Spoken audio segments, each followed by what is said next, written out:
Hi, my name's Sandy. I wanted to make a few more points about the Occupy New York protests. It's just been in the news here in Toronto every day for the last, whatever it is, couple of weeks, and particularly last night because there were some protest gatherings in Toronto, and so it has spread all over the world. Clearly, there is a vast similar feeling among people in all parts of the world. I don't know about China, maybe not. That something's amiss, something's drastically wrong with the economy, but probably the approach, the capitalistic approach, worked great after World War II, in the 50s and 60s, 70s. And since then, something's gone wrong. You know, and one thing I noticed, the people saying, protesters both from New York and Toronto were saying, well, we don't have a clear agenda yet. We don't, when they're asked, I guess, by the media, what's your agenda? What are your key points? And they don't really have an answer. However, I hear a lot of statements, and I see signs like "We are one world," which is fantastic, which is true, of course. We are one world. We are one species, race here, the human race. I see signs that are saying tax the rich, and a point I wanted to make about that was, well, forget taxing the rich. I mean, certainly tax the rich. However, I'm sure the person that made the sign knows this too. The rich have all the advantages. They are masters at hiding their income, and they have the means, and often the means they have the money to do so. So they've been hiding their money offshore, certainly in Canada and the United States, for decades. And so they're not taxed on it at all. There's no way to get for the government to know what that money is. And certainly, yes, go ahead, see if you can get the government to tax the rich more. But they're not stupid. They'll hand over a little more, sure. Will they hand over a lot more? I doubt it. And what the point I'm making here is, you know, some of these people have, I know some people who have $250 million, $90 million.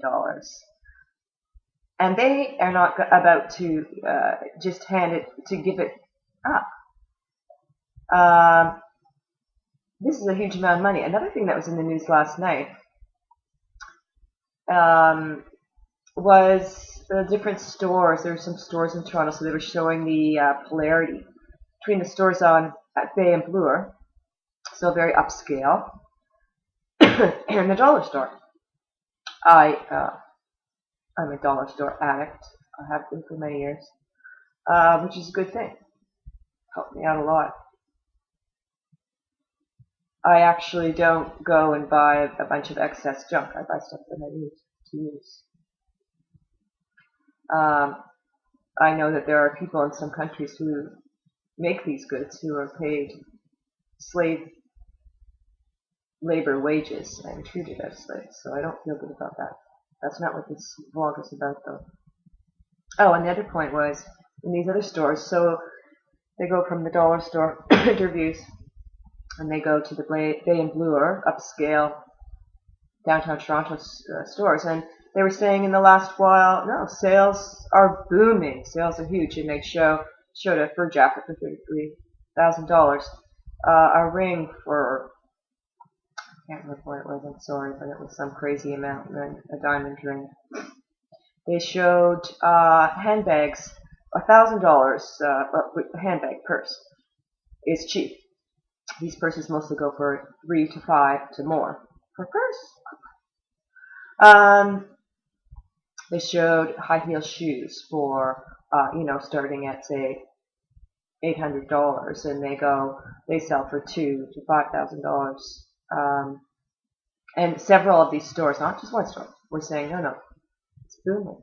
So there's a small number of people who have a shitload of money, and there's a lot of people who just live paycheck to paycheck, or they are poor.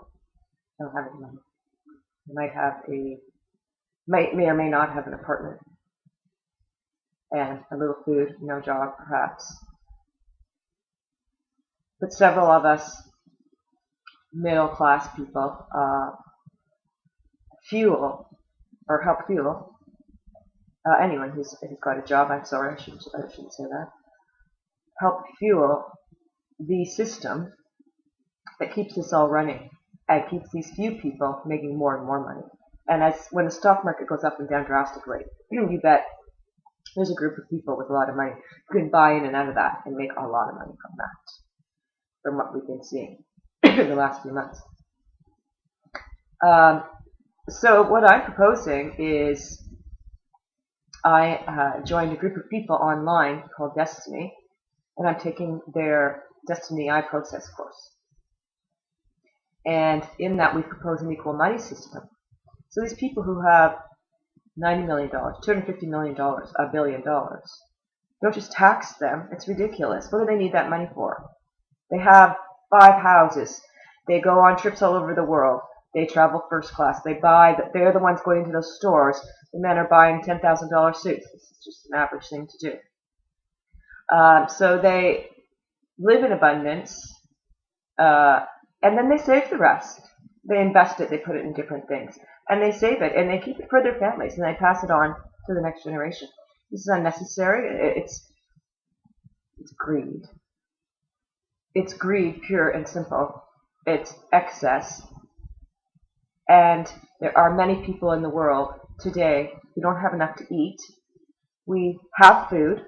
We're capable of growing food and distributing food, housing people, but the system doesn't allow for it.